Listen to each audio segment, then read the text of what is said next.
Hi,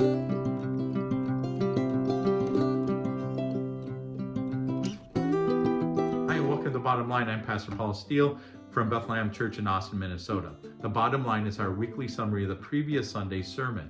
And on Sunday, we had a single sermon. So this is not part of a larger sermon series, but we looked at a text from the Gospel of John chapter 6, verses 15 through 21.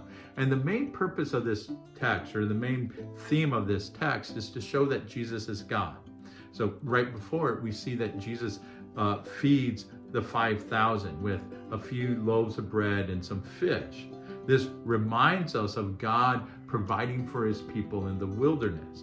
The other thing that shows us that Jesus is God is that he walks on the water. So in the Old Testament, who is the wave walker? Well, it's Yahweh God. So if Jesus is the one walking in the waves, he is saying that he is God.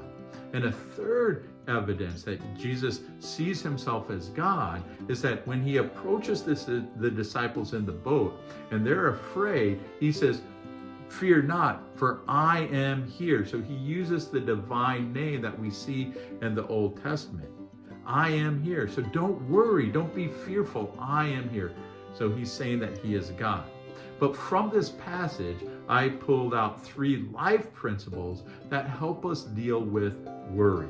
Because worry is something that we all deal with to a certain degree. And we worry because circumstances in life kind of get out of our control. And the only way that we kind of feel like we have a sense of control is to think about them, to meditate on them, right? To hash them out in our minds. And that causes us to worry. And that drains us of our energy. It drains us of our hope. It causes us to doubt God. So what are we to do to avoid worrying? Well, the first principle that we find here is that we need to refuel. We need to refuel. So Jesus does this, that after he's done feeding the 5,000, they want to make him king, and all this stuff is going on. Jesus needs to get away, and so he sends the crowds away. He sends his disciples across the Sea of Galilee, and he goes up on the mountain to pray.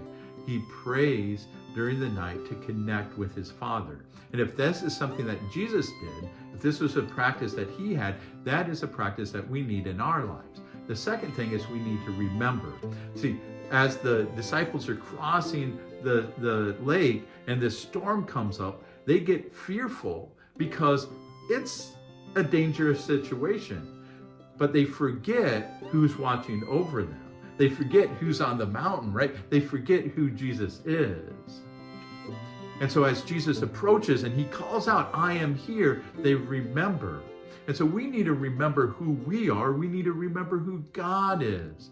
If we're going to avoid worry, we need to remember who God is. And the third is we need to receive. And so the disciples receive Jesus into the boat. And we need to receive Jesus. We need to receive his word. We need to receive his love. We need to receive his provision. And this means that we need to open our eyes to see how God is blessing us and receive those as actual gifts from God, that he is blessing us so that we can continue on. So our big idea from Sunday is this: worry loses its grip when we focus on Jesus and the hope we have in his life, his death, and his resurrection. Worry loses its grip when we focus on Jesus and the hope we have in his life, death, and resurrection. When we remember who Jesus is, when we take time to pray, when we take time to receive his blessings, worry starts to loosen its grip in our life. And this is our challenge this week. When we feel worry trying to take a hold, I want us to stop and say this: God is good, and today is a blessing.